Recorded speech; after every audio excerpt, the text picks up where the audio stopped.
성도님들 인사드리겠습니다. 안녕하세요.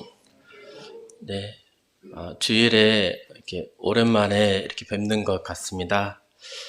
이렇게 2년 됐는지 3년 됐는지 예, 이렇게 말로는 자주 오겠습니다. 송이자매 데려갈 때 자주 오겠습니다 했는데 그게 잘 안 되더라고요. 물론 안 온 것은 아니었습니다. 금요일, 토요일 성도님들 몰래 왔다가 이렇게 자주 내려가고 했습니다. 늘 사랑으로 또 관심 가져주시고 또 기도해 주시고 또 저희 가정을 이렇게 기억해 주셔서 감사를 올려드립니다. 함께 이렇게 성도님들과 예배하면서 우리 주님께서 얼마나 우리를 사랑해 주셨는지 생각해 볼 때 참 감사가 되었고요. 또 그러한 사랑을 받으시면서 사랑을 실천하시는 우리 일산교회 성도님들과 함께 교제할 수 있음에 인해서 또 서로 사랑할 수 있음에 인해서 참 감사가 됩니다. 네, 오늘 이렇게 제가 온 목적은 성도님들 뵈려고 한 목적도 있지만 우리 서두리 자매를 잘 부탁하기 위해서 이렇게 왔습니다. 송이 자매 데려갔으니까 예, 빚을 갚아야 되겠죠. 네, 네, 우리 두리 자매 간증을 들으셔서 좀 아시겠지만 우리 기린노 교회에서 많이 사랑받는 그런 자매입니다. 충성되게 맡겨진 일들을 잘 감당하고 또 주님 사랑하면서 성도를 많이 섬겨왔던 그런 자매입니다. 결혼해서 올라오게 될 때 환경이 바뀌면은 이렇게 적응하는 데 시간이 좀 많이 걸리지 않습니까? 많은 사랑으로 또 교제로 또 섬겨 주시기를 또 부족한 부분이 있다면 또 이해해 주시기를 이렇게 바랍니다. 두리자매와 종민 형제 결혼 때문에 이렇게 올라왔는데요. 16년 전의 일이 생각이 납니다. 네, 제가 이제 이렇게 결혼하기 위해서 일산교회 처음 방문을 했었는데요. 당직을 서고 이렇게 왔었거든요. 당직 서고 새벽 6시인가 이렇게 지금은 돌아가신 우리 이승환 부처님과 함께 새벽에 우리 일찍 출발해야 돼 하면서 이렇게 전주에서 이제 버스를 타고 이렇게 올라왔습니다. 구원 간증을 해야 된대 라고 해가지고 부랴부랴 이렇게 버스에서 올라오는 그 시간 동안에 준비를 했습니다. 이제 의사이면서 이렇게 좀 좋은 형제다라고 하는 그런 소문이 많이 퍼졌나 봅니다. 일선교회에. 그래서 저희 또래 형제님들이 많이 긴장을 하셨었던 것 같아요. 근데 제가 간증을 하고 내려오면서 저 형제도 사람이구나. 네, 그러면서 이렇게 이렇게 편하게 이제 대해 주시더라고요. 모든 걸 다 갖출 수는 없지 하시면서 네, 그랬는데 네, 저는 나름 간증 잘 준비했다 하고 올라갔었는데 이렇게 이렇게 제 연약한 모습이 보여졌나 봅니다. 근데 예, 보시는 것처럼 저는 사실 말 주변이 별로 이렇게 없습니다. 또 사람들 앞에 서는 것이 약간 좀 부담스러운 일이기도 하고 합니다. 하지만 주님께서 저에게 교훈해 주신 것들, 지금까지 구원받으면서 저에게 알려주신 것들 좀 몇 가지 이렇게 나누고 내려가려고 합니다. 먼저는 하나님의 사랑입니다. 말씀을 좀 이렇게 떠오르는 대로 좀 살펴보겠습니다.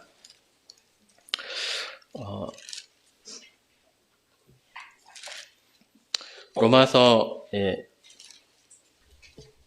9장 24절 한번 보겠습니다. 로마서 9장 24절. 이 그릇은 우리니 곧 유대인 중에서뿐 아니라 이방인 중에서도 부르신 자니라. 호세아의 글에도 이르기를 내가 내 백성 아닌 자를 내 백성이라, 사랑하지 아니한 자를 사랑한 자라 부르리라. 너희는 내 백성이 아니라 한 그곳에서 그들이 살아계신 하나님의 아들이라 일컬음을 받으리라 함과 같으니라. 내가 내 백성 아닌 자를 내 백성이라, 사랑하지 아니한 자를 사랑한 자라 부르리라. 이렇게 이방인을 향해서, 물론 이 글이 원래는 호세아에 있었을 때에는 떠나간 유대인들을 향해서 주님께서 이렇게 말씀을 사용하셨지만, 이제 로마서에서는 이방인들을 향해서 이렇게 적용되어져 있는 그런 부분들을 볼 수 있습니다. 이 말씀을 읽다가 저를 부르시는 그런 주님의 모습이 이제 떠오르는 거예요. 저는 사실 구원받을 때 간절히 구원받기를 원해서 또 이렇게 주님을 찾고 구하고 그래서 구원받은 것이 아니었습니다. 그냥 어렸을 때에 친구 따라갔다가 복음 집회 말씀을 들었는데 그냥 덜컥 구원을 받은 거예요.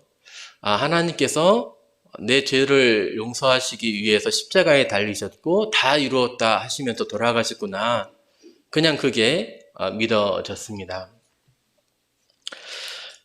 한 장 넘기셔서 10장 20절입니다.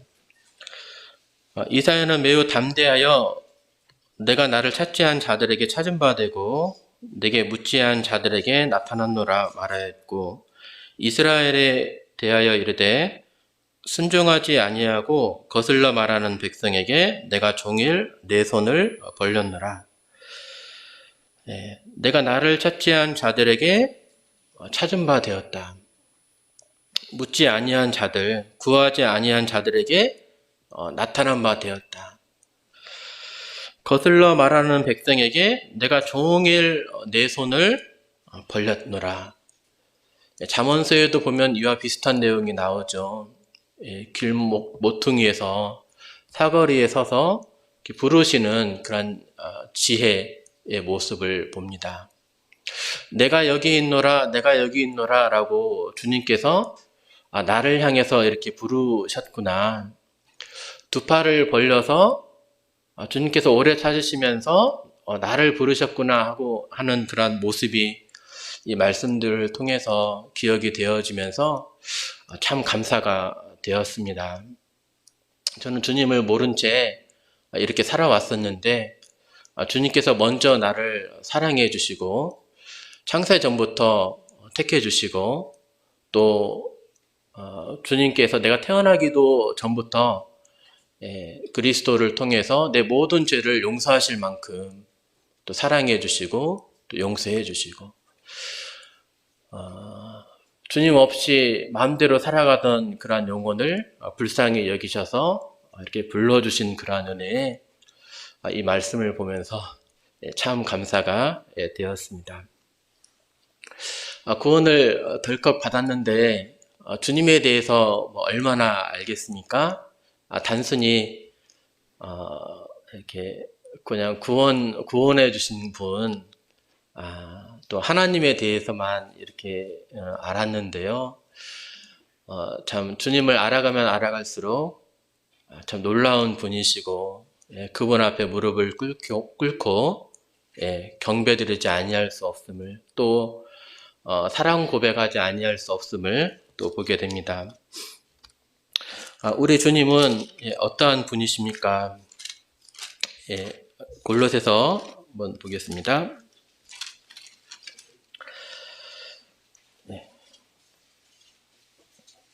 1장 15절. 그는 보이지 아니하는 하나님의 형상이시요 모든 피조물보다 먼저 나신 이시니 만물이 그에게서 창조되되 하늘과 땅에서 보이는 것들과 보이지 않는 것들과 혹은 왕권들이나 주권들이나 통치자들이나 권세자들이나 만물이 다 그로 말미암고 그를 위하여 창조되었고 또한 그가 만물보다 먼저 계시고 만물이 그 안에 함께 섰느니라. 그는 보이지 않는 하나님의 형상이시오 라고 말씀하신 것을 볼 때 그는 우리 주 예수님을 가리키고 있습니다. 16절에서 만물이 그에게서 창조되되 라고 되어 있습니다. 보이는 것과 보이지 않는 것들이 다 예수님에 의해서 창조되었습니다. 그러니까 예수님은 곧 우리는 십자가에 달린 그 연약한 모습의 예수님을 먼저 알았지만 예수님은 모든 만물의 창조주이십니다. 또 뒷부분에 보면 왕권들이나 주권들이나 통치자들이나 권세들이나 만물이 다 그로 말미암고 그를 위하여 창조되었고 천사들 영적인 세계에도 주님께서 창조하신 것이죠. 보이는 세계, 내가 보는 모든 세계, 물질이든 비물질이든 영적 존재든 간에 모든 세계가 존재 목적이 있습니다. 누구를 위해서 창조되었다라고 이렇게 말하고 있습니까? 그를 위하여 창조되었고라고 말하고 있습니다. 하나님께서 창조하신 목적이 있는데 예수님께서 직접 이 모든 만물들을 창조하셨고 예수님을 위해서 예수님의 영광을 위해서 또 경배받으시기 위해서 이렇게 창조하셨음을 우리는 볼 수 있습니다. 모든 만물들의 존재 목적이 곧 예수님을 위한 것입니다. 17절 또한 그가 만물보다 먼저 계시고 만물이 그 안에 함께 섰느니라. 창조주 되시고 모든 만물의 목적 되시고 또 17절에 보면 만물이 그 안에 함께 섰느니라. 그분에 의해서 유지되고 있습니다. 만물을 지탱하고 계십니다. 이 지구만 해도 얼마나 많은 수많은 법칙들에 의해서 유지되고 있는지 모릅니다. 근데 우주 만물을 운행해 가시는 그러한 분, 지탱해 가시는 분, 유지하고 계시는 분이 누구이십니까? 예수 그리스도라는 것입니다. 근본 하나님의 본체이신 예수님, 삼위일체 하나님을 우리가 명확히 알 수는 없지만 이 예수님은 이러한 분이시라는 것을 생각을 해봅니다. 그런데 이러한 말씀을 생각하고 이제 다시 십자가로 나아간다면 이 십자가가 정말 얼마나 놀라운 일인지 또 하나님께서 자기에 대한 사랑을 확증하셨느니라 아들을 내어주심으로 하나님께서 우리에 대한 자기의 사랑을 확증하셨다고 그랬는데 이러한 예수님을 내어주시는 그런 하나님의 사랑이 얼마나 놀라운 일인지 우리는 또 알아가게 됩니다. 구약에서 대속죄일에 예수님께서 속죄일에 그 지성소 하나님께서 임재해 계신 그 시은자에 들어가잖아요. 대제사장도 1년에 그 딱 하루 들어갔습니다. 자신을 위해서 번제를 드리고 또 번제단과 기구들을 위해서도 또 제사를 드리고 그 거룩하신 하나님 앞에 어미하신 그분 앞에 이렇게 번제제를 드리고 속죄제를 드리고 해가지고 이제 1년에 딱 한 차례 하나님 앞에 섰습니다. 근데 우리는 하나님 앞에 얼마나 자주 설 수 있습니까? 은혜의 보좌 앞에 담대히 나아갈 것이니라 라고 되어 있죠. 우리는 그 거룩하신 그 하나님, 크고 두려우신 하나님, 시내산에서 율법이 내려졌을 때 천둥과 우레가 치이고 지진이 나고 막 그러니까 두려워가지고 당신이 제발 좀 올라가십시오. 백성들이 그렇게 말하지 않았습니까? 모세에게. 그랬던 하나님 앞에 우리는 담대히 나아갈 수 있습니다. 아빠, 아버지라고 부르면서요. 그 하나님을 아버지라고 부르면서 이렇게 담대히 나아갈 수 있습니다. 한 가지 질문을 드려보겠습니다. 우리가 기도할 때 이 기도 내용을 가지고 어디까지 하나님 앞에 나아갈 수 있습니까? 어디까지 우리가 나아가겠습니까? 예수님의 중보자 되시니까 우리가 기도를 먼저 예수님께 드리면 예수님께서 그 기도를 받으셔가지고 우리는 하나님 앞에 나아갈 수 없으니까 그 예수님이 우리의 기도를 대신 하나님께 읊어드릴까요? 아니면 직접 우리가 하나님 앞에 나아가서 기도할 때 하나님 앞에 나아가서 그 보좌 앞에 말씀을 드리는 것일까요? 먼저 예수님께 말씀을 드리는 겁니까? 아니면 하나님께 말씀을 드리는 겁니까? 첫 번째입니까? 두 번째입니까? 네. 우리는 하나님 앞에 예수님 없이 도저히 설 수 있는 자가 아니죠. 그런데 이제 하나님의 자녀가 되었다면, 예수님과 연합한 존재가 되었다면 그분은 내 아버지이신 것입니다. 하나님 앞에 우리는 예수님으로 인해서 나아갈 수가 있는 자들이 된 것입니다. 요한복음 16장 말씀 보겠습니다. 16장 26절입니다.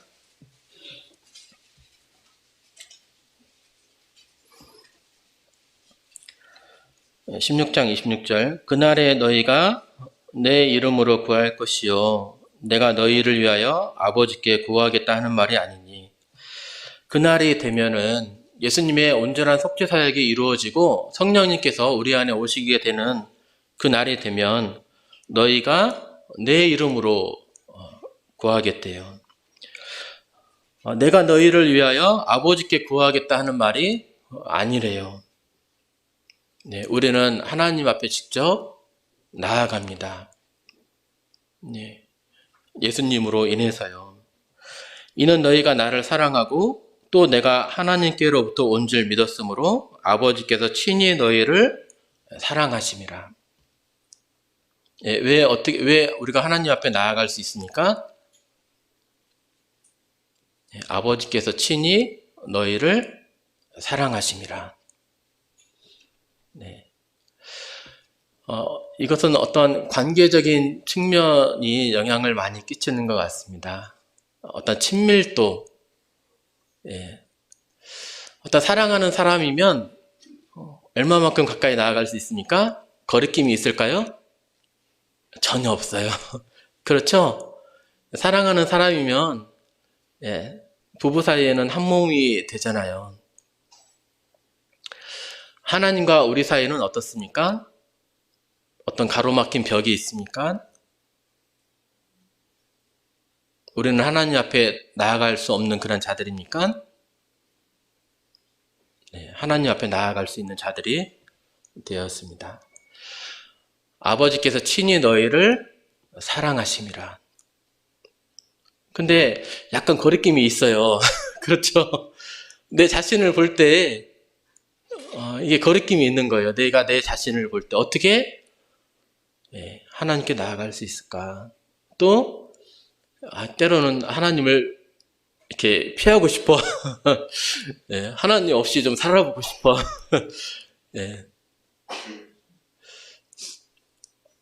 이게 마음이 서로 하나님의 우리를 향한 마음과 우리의 하나님을 향한 마음이 좀 다른 거예요. 자녀를 낳아보니까 이게 부모의 마음을 조금 알겠더라고요. 성도님들 우리 아들내미, 딸내미 많이 사랑하시죠?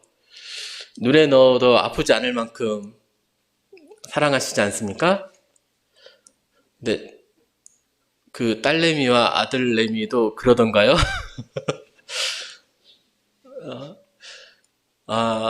이게 우리 이제 아들들을 보고 그러면 너무나 이뻐 죽겠어요.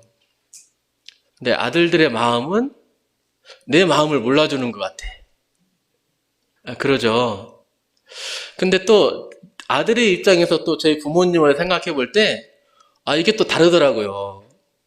나는 정말 아들들을, 내 자식들을 정말 사랑해. 근데 그러한 마음으로 부모님을 나도 사랑하는가? 이게 또 다르더라고요.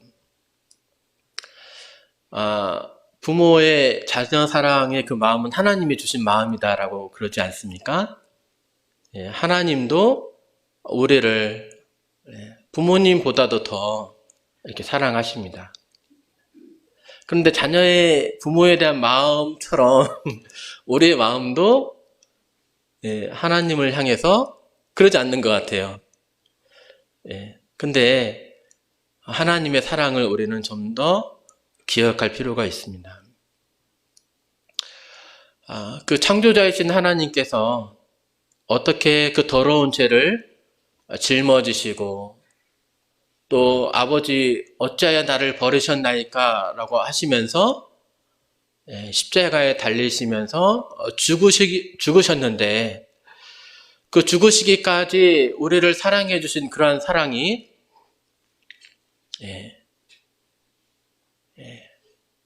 내 마음을 주장해야 되는 거죠. 내 마음을 이끌어야 되는 거죠. 내 자신을 휘어잡아야 되는 거죠. 그래서 나도 그런 사랑에 대한 정상적인 반응이 무엇입니까?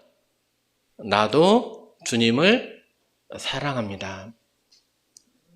라고 하는 것이 정상적인 주님의 사랑에 대한 우리의 반응이 될 것입니다. 네, 성도님들 이렇게 주님 많이 사랑하시는데 제가 참 그러한 부분을 요즘에 이렇게 좀 많이 느꼈습니다. 여기서 또 말씀이 또 기억나더라고요. 애굽 땅은 무엇입니까? 발로 물대는 땅이래요. 그래서 수차를 이용해가지고 강에서 내가 원할 때 이렇게 발로 막 굴려가지고 그 밭에다 논에다 물을 대면 돼요. 하나님 없어도 살아갈 수 있어요. 가나안 땅은 어떤 땅입니까? 젖과 꿀이 흐르는 땅이래요. 발로 물댈 필요가 없대요. 수고할 필요가 없대요. 하나님께서 적당한 때에 씨를 뿌려야 될 때 이른비 주시고 추수해야 될 때 곡식이 익어가야 될 때 과실이 익어가야 될 때 늦은 비를 주시는 그런 땅이래요. 좋겠죠? 우리가 노력할 필요 없으니까. 그런데 하나님을 배반한다면 어떻게 되어 있습니까? 가뭄이 들고 병충이 들고 군사가 막 침입하고 막 그러한 땅이래요.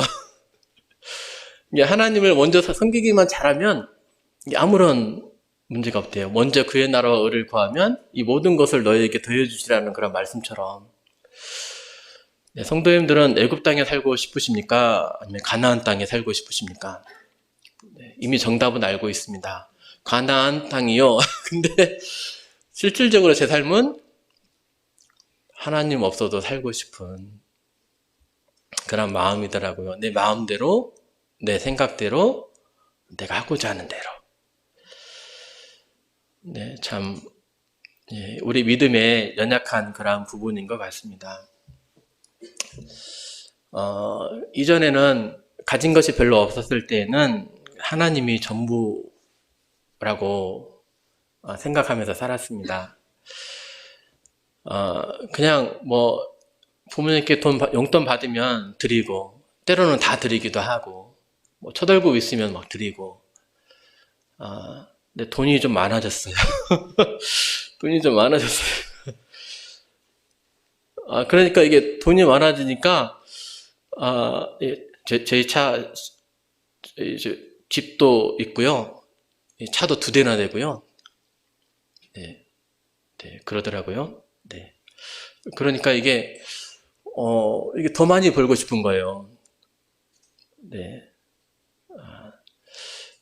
하나님 없이 이렇게 뭔가 살고자 하는 그런 마음. 내가 왜 이러지? 하는 그런 마음도 들었습니다. 다시 돌아가서 우리 주님께서 나를 향해서 보여주시는 그러한 사랑, 참 주일 예배가 참 감사가 되는 것 같아요. 늘 넘어지고 또 늘 세상을 따라가고 하지만 다시 주님 앞에 서게 될 때, 네, 또 신실하신 우리 성도인들과 교제하게 될 때, 또 떡과 잔을 바라보면서 주님을 묵상하게 될 때 다시금 회개하고, 또 주님 사랑에 감사하면서, 네, 이것이 내 전부입니다. 네, 주님 감사합니다. 다시 또 이렇게 회복되는 것 같습니다. 내 영혼을 소생시키시며 자기 이름을 위하여 의의 길로 인도해 주신다고 했는데 늘 우리를 소생시켜 주시는, 그런 회복시켜 주시는 그러한 주님의 모습을 봅니다. 베드로에게도 이런 말씀을 하셨어요. 사단이 너를 밀가부로 하려고 청구하였으나 너는 돌이킨 후에 내 형제를 굳게 하라 라고 되어 있습니다. 우리는 돌이켜야 되겠죠. 그리고 연약한 지체들을 챙겨줘야, 또 섬겨줘야 될 것입니다. 네, 20분 남았는데요. 20분에 끝내도록 하겠습니다. 이제 최근에 또 이스라엘을 한번 이렇게 다녀왔습니다. 기회가 돼가지고 설 연휴 때 이렇게 이용해서 다녀왔는데요. 거기서 좀 준비한 말씀 함께 나눌까 합니다. 네, 가이사랴 빌립보에 관해서 그 말씀을 드리겠습니다. 가이사랴 빌립보 하면은 떠오르는 말씀이 있어요. 베드로가 신앙 고백했던 곳입니다. 사람들의 인자를 누구라 하느냐? 더러는 엘리야요, 세례 요한이요, 선지자 중에 하나라 합니다. 너희는 나를 누구라 하느냐? 라고 했을 때 베드로가 주는 그리스도시요 살아계신 하나님의 아들입니다 라고 이렇게 대답을 했던 곳이 바로 가이사랴 빌립보입니다. 가이사랴 빌립보는 이렇게 헬몬산 또는 헤르몬산 또는 헐몬산 기슭의 남쪽에 위치한 그런 곳입니다. 아주 수온이 풍부한 그런 곳이었습니다. 근데 이 수온이 풍부한 곳이 이스라엘 땅에는 이렇게 많지 않습니다. 이제 예루살렘 동쪽으로 가면은 여리고가 있잖아요. 그 여리고로 가는 길이 유대광야입니다. 또 그 밑으로도, 브엘사바 밑으로도 1년에 강수량이 200cc 이하로 내려오는 그런 광야입니다. 성지 답사를 갈 때 먼저 그 아래쪽을 가서 위에 쪽인 이 단, 또 옆에 있는 가이사랴 빌립보를 보면 물이 막 칼칼칼칼 쏟아지거든요. 그것을 보면 와, 그냥 우리나라 한강 엄청 크잖아요. 거기에 비해서 이 가이사랴 빌립보에서 흐르는 물은 그냥 냇가 정도거든요. 근데도 와, 정말 좋은 곳이다. 살림이 정말 울창하네, 이렇게 느끼게 되는데요. 근데 이곳이 역사적으로 우상 숭배가 깊었던 그런 곳입니다. 구약시대에는 이 가이사랴 빌립보 지역을 바알갓, 또 바알 헤르몬으로 불렸습니다. 이름에서부터 어떠한 곳인지 좀 생각이 되어지시죠? 네, 바알을 숭배해왔던 그러한 지역이 되겠습니다.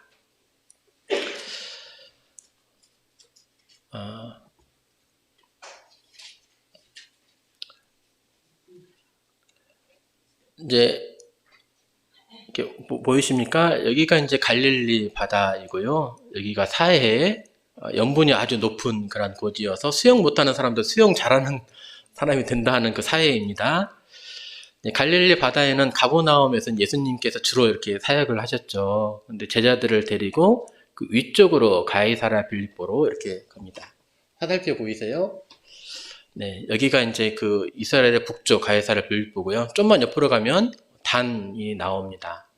단이 이스라엘의 최북단이죠. 예, 단과 브엘세바라고 하는 것은 관용어적인 표현이죠. 이스라엘의 북쪽 끝과 남쪽 끝, 그냥 이스라엘 영토를 다 총칭하는 그런 의미가 되죠. 바로 옆이 가이사랴 빌립보입니다. 또 하나는 가이사랴와 그러니까 헷갈려서는 안 되겠죠. 헤롯 대왕이 이 가이사랴에게 잘 보이려고 지은 도시가 바로 가이사랴였습니다. 그의 아들 헤롯 빌립이 또 가이사랴에게 잘 보이려고 도시를 지었는데 그것이 가이사랴 빌립보고요. 그래서 이미 가이사랴라고 하는 지역이 있으니까 자기 이름을 따서 가이사랴 빌립보라고 불렀습니다. 원래 가이사랴라고 하는 말은 율리우스 시저가 가이사랴잖아요. 그래서 그 시저의 성이었습니다. 근데 이 시저가 내려오게 되면서 이제 로마 황제를 통칭하는 그런 말로 불리게 된 거예요. 그래서 여기서의 가이사라는 가이사 아우구스투스, 즉 시저의 양자였던 옥타비아누스를 가리키는 것입니다. 그 황제에게 잘 보이려고 이렇게 도시를 지은 것입니다. 그 이전부터 이렇게 바알 헤르몬이라고 하면서 우상으로 유명한 도시였고, 헬레니즘 시대에 안티오쿠스 3세가 또 이것을 파니온이라고 불렀습니다. 왜냐하면 판신전이 있었기 때문에 그렇습니다. 나중에는 또 파네아스로 불려지는데, 판에게 바쳐진 도시라고 하는 그러한 이름입니다.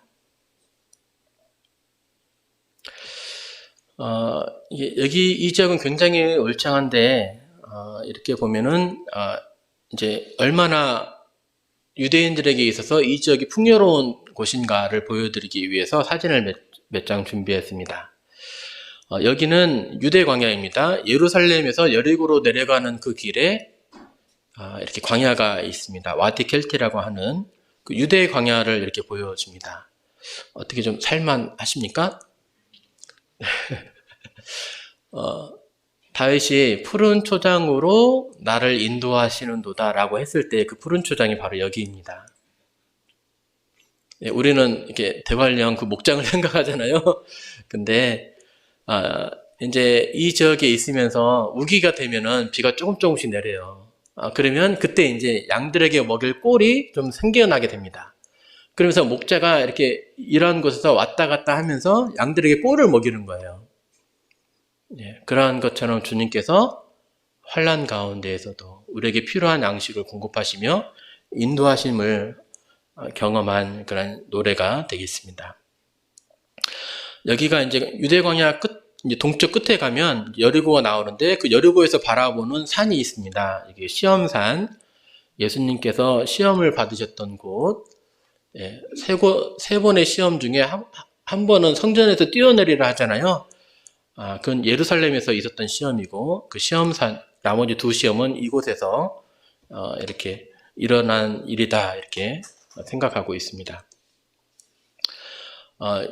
유대의 남쪽 끝이죠. 브엘세바도 이렇게 광야와 같은 그런 곳입니다. 그래서 제가 이제 이 반야스를 이번에 이렇게 가봤습니다. 이제 판신전이 있는데요. 판에 대해서 먼저 좀 알아보겠습니다. 판은 님프의 아들입니다. 근데 아버지가 이렇게 처음에는 헤르메스다, 또 뭐 제우스다, 뭐 이렇게 그렇게 여겨지고 있습니다. 제우스의 아들로 보통 또 여겨집니다. 사람의 상반신, 염소의 하반신을 갖고 있어요. 그래서 얼굴은 사람인데 뿔도 있고 또 이렇게 다리는 염소의 하반신을 갖고 있습니다. 모든 것을 뜻하는 판의 어원이 됩니다. 그래서 우리 코로나 유행했을 때 처음에는 에피데믹이라고 했습니다. 그 어떤 지역에서, 중국에서 유행하던 곳. 근데 전 세계적으로 퍼지니까 그때 우리는 팬데믹이라고 했죠.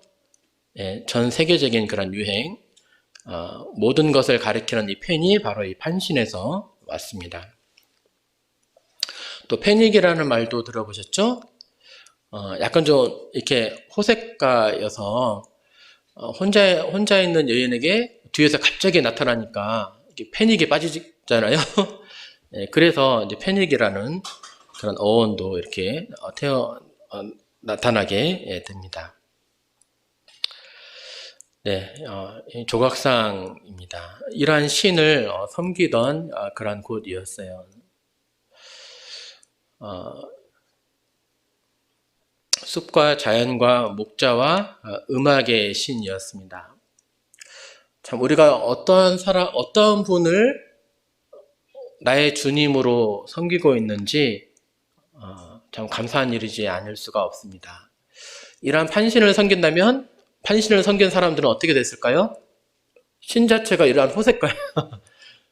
그러면 이렇게 그러한 일을 저질러도 아무런 거리낌이 없겠죠. 정말 방탕하고 음란하게 양심의 가치가 없이 그렇게 살아갈 것입니다. 근데 우리 주님을 보니까 어떻습니까? 예, 그분은 정말 진리이시잖아요. 그분은 정말 생명이시잖아요. 예, 그분은 우리에게 참 사랑이 무엇인지를 몸소 가르쳐 보여주신 그런 분이시잖아요. 얼마나 우리 주님이 아름다운 분이신지 생각을 해보게 됩니다. 또 이러한 것을 본다면 이게 또 사람의 작품이구나, 이 세상에 있는 신들이 사람의 작품이구나 라는 것을 알 수 있어요. 내가 신을 생각한다면 신은 이러이러한 모습일 거야 라고 생각한다면 내 생각에 내 수준의 범주를 넘어갈 수가 없어요. 그러겠죠? 근데 그리스 로마 신들을 보면은 막 싸우고요, 다투고요, 막 죽이고요, 막 음란하고요, 다 내 마음과 똑같은 그런 모습을 볼 수 있습니다. 사람의 마음에서 나온 작품이다, 사람의 이야기거리다 라는 것을 알 수 있죠. 근데 성경은요, 우리의 생각을 뛰어넘어요. 우리의 이해를 뛰어넘습니다. 이거 사람의 작품이 아니다. 어떻게 이러한 말씀을, 어떻게 이러한 진리를 말할 수 있을까? 뭐 예언을 봐도 그러지 않습니까? 또 삼위일체 하나님에 대해서 말씀하고 있는데 우리의 머리로는 이해가 안 돼요. 어떻게 세 분이 한 분이고 한 분이 세 분이냐? 예. 근데 개미가 사람을 이해할 수도 없는데 하물며 사람이 어떻게 그 창조들을 다 이해할 수가 있겠습니까? 또 그분의 거룩하신 그런 모습들을 볼 때 원수를 사랑하래요. 그런 모습들을 볼 때 오른쪽 뺨을 맞으면 왼쪽을 돌려달래요. 아니 하나님, 시편 73편에서도 아삽의 시에서도 아삽의 거즘 넘어질 뻔했잖아요. 어떻게 악인이 잘 되며 그 죽는 순간까지도 잘 되고 그의 자식들도 잘 되니까 하나님, 뭔가 이거 불공평한 거 아닙니까? 우리도 때로 그러지 않습니까?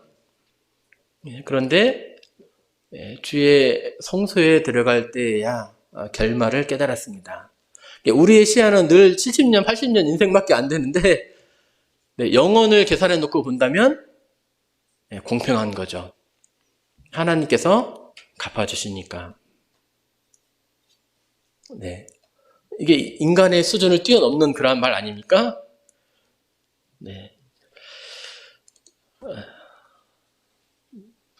10분밖에 안 남았는데. 여기가 이제 판신전 터입니다. 동굴이고요. 여기서 이제 판신에 대해서 제사를 드리던 곳이었습니다. 지금은 이렇게 덮어져 있지만 이전에는 커다란 구덩이였고 그 안에 물이 좀 차 있었다고 합니다. 얼마나 그 구덩이가 깊었는지 음부의 문이다, 음부로 내려가는 그런 문이다, 이렇게 사람들이 그렇게 여겼습니다. 이렇게 바위에다가 이렇게 암각을 해가지고 판신을 새겼고 섬기고 있었습니다. 모형이죠, 그림입니다. 아우구스투스 신전이 이렇게 있고 판의 동굴이 있고 판신전, 제우스 신전, 운명의 여신 네메시스 신전, 또 염소 무덤과 신전들이 이렇게 뭐 보이고 있습니다. 이렇게 많은 사람들이 이렇게 이곳에서 예배하던 그런 곳이에요.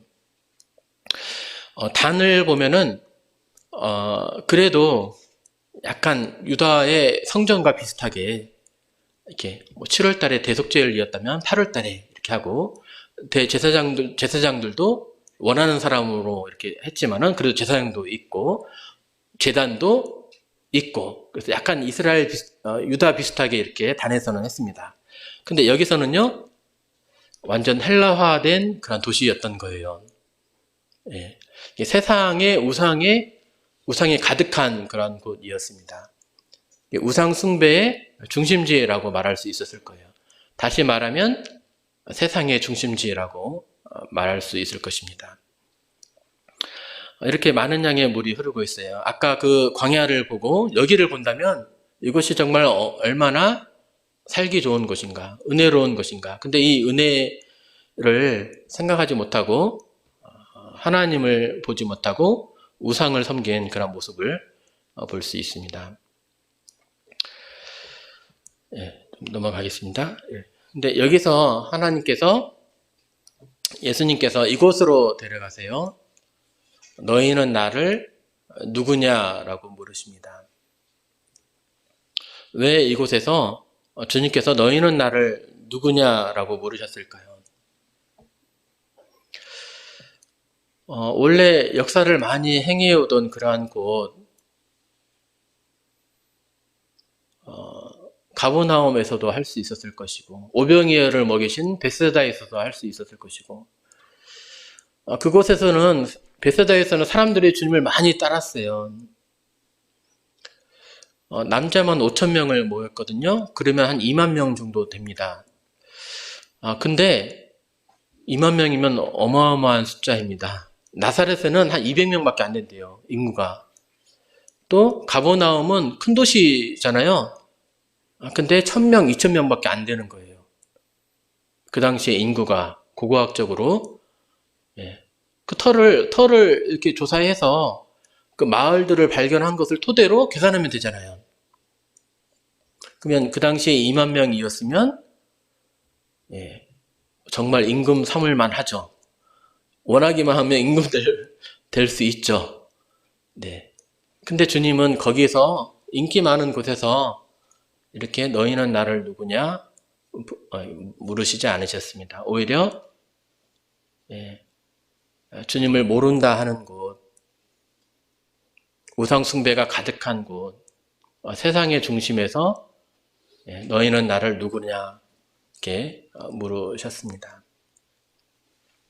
그리고 거기에서 뭐라고 말씀하셨냐면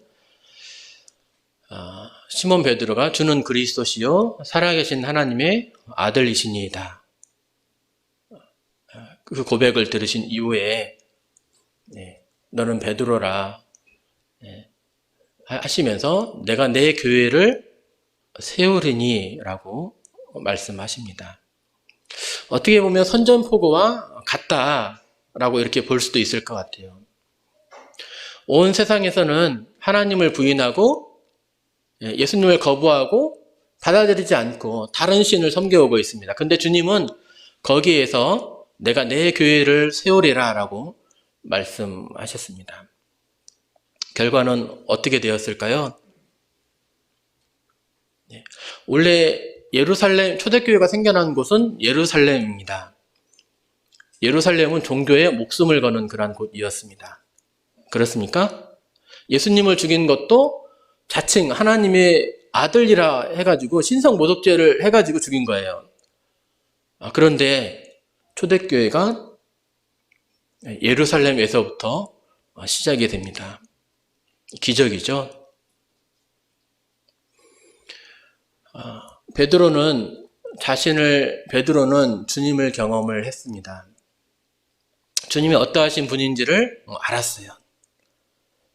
3년 동안 제자들이 3년 동안 예수님을 보고 경험하고 먹고 자고 하면서 그분의 말씀을 들으면서 그분이 어떠하신 분인지를 알았습니다.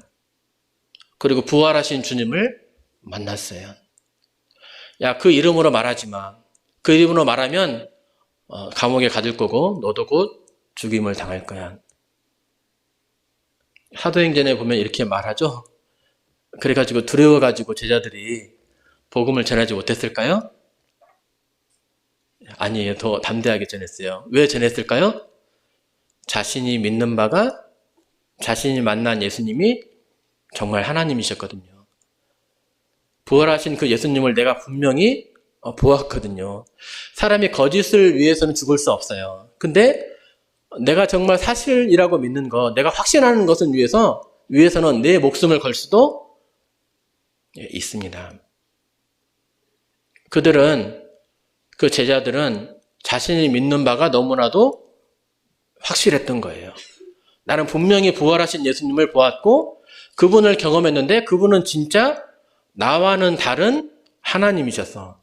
그분의 생각은 내 지식을 뛰어넘어 하나님 아니면 하시지 못할 일들을 행하고 거짓을 말할 수 없고 죄는 정말 없으셨어. 내가 경험해 보니까 사람이면 똑같은 사람이구나 라고 말할 텐데 내가 만난 예수님은 인간의 몸을 입고 오신 하나님이셨어. 그분은 결코 죄가 없으신 분이셨어. 마음에 확신이 드니까 어떻게 했습니까? 목에 칼이 들어와도 실질적으로 사도들 12제자가 있었는데 11명이 다 죽었잖아요. 또 한 명은 이렇게 사도 요한은 이렇게 말년까지도 이렇게 사셨지만 80세, 90세까지 사셨지만 거좀 순교자와 같은 그런 삶을 사셨잖아요. 목숨 걸고 전도하니까 그 예루살렘에서도 초대교회가 생겨납니다. 초대교회를 박해하니까 흩어버리니까 어떻게 됩니까? 그 무씨가 흩어져가지고 교회가 사라진 것이 아니라 오히려 그 불씨가 여기저기서 막 이렇게 생겨납니다. 왜요? 자신들이 믿는 바가 확실하니까. 오늘날에도 주님께서 우리에게 이렇게 물으시리라 믿습니다. 너희는 나를 누구라 하느냐? 우리 주님은 누구십니까?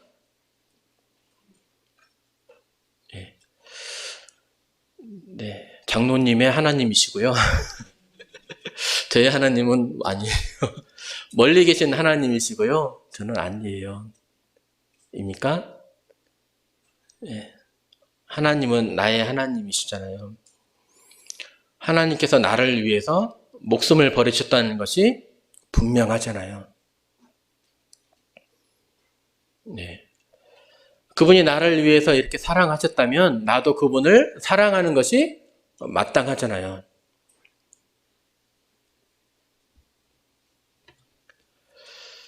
주님은 다시 말씀하실 것입니다. 내가 내 교회를 세우리니. 그러한 신앙 고백 위에, 그러한 제자들의 신앙과 삶 위에서 교회가 세워지게 되었습니다. 우리 교회도 우리의 신앙과 삶을 토대로 교회가 세워지게 되겠죠? 네. 올해가 벌써 2월 달이네요. 올 한 해에도 늘 주님 안에서 강건하시고 또 주님 사랑을 서로 또 잘 알아가시면서 또 많은 교제 또 나눴으면 좋겠습니다. 그러면서 이렇게 서로 좋은 소식을 또 주님께 대한 사랑의 그런 소식을 더 많이 교제하고 나눴으면 좋겠습니다. 올 한 해도 또 강건하시길 바랍니다. 이상으로 말씀 마치겠습니다. 감사합니다.